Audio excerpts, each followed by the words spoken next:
the brief, brilliant life of a fallen star. Otenkwa Ndubuisi Dele Udoh. He ran for Nigeria. But it was Nigeria that gunned him down, not in a war zone, not by mistake, but out of envy. This is the tragic story of Otenkwa Ndubuisi Dele Udoh, a young man of two tribes, born of Yoruba and Igbo blood, caught between two worlds, and felled by a jealous trigger. A star is born. Dele Udoh was born on May 24th, 1957, in Umuahia, Abia State. A blend of Yoruba and Igbo heritage, he embodied two great cultures, and from early on, he stood out. He didn't walk, he sprinted. His feet were fast, his spirit faster.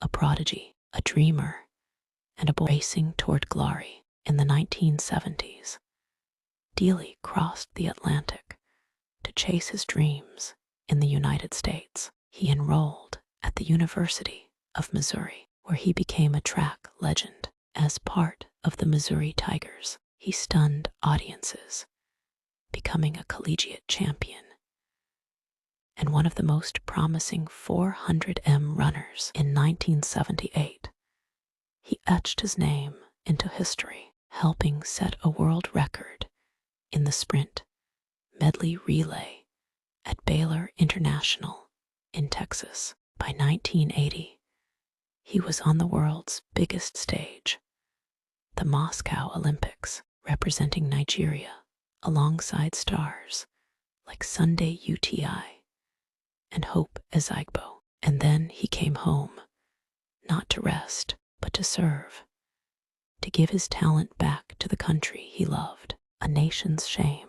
But what happens when your country wears jealousy in a uniform? On the night of July 15th, 1981, 24-year-old Dele Udoh, preparing for the upcoming Continental Championships, left the National Institute for Sports Camp in Surulere, Lagos.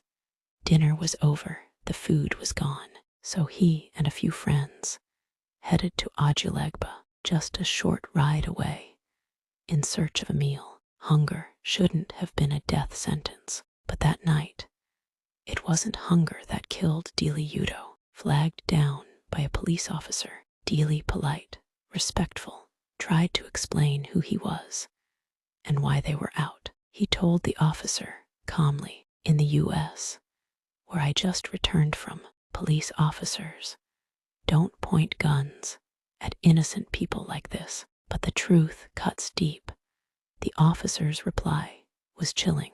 "So you went to America and came back to insult me. You will not return to that good country alive." And with that, the officer pulled the trigger.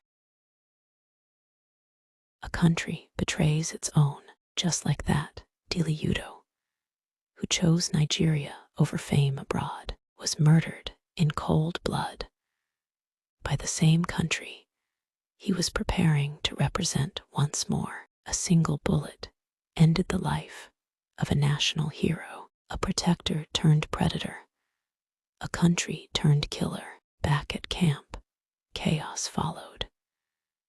Teammates like Felix Owolabi and Moses K. Packer were among the first to hear, but there were no protests, no riots, just silence. Oddly enough, it was the street boys of Ajulegba, local LA boys, who had admired Dele from afar, who rushed to the camp to break the news. They revered him.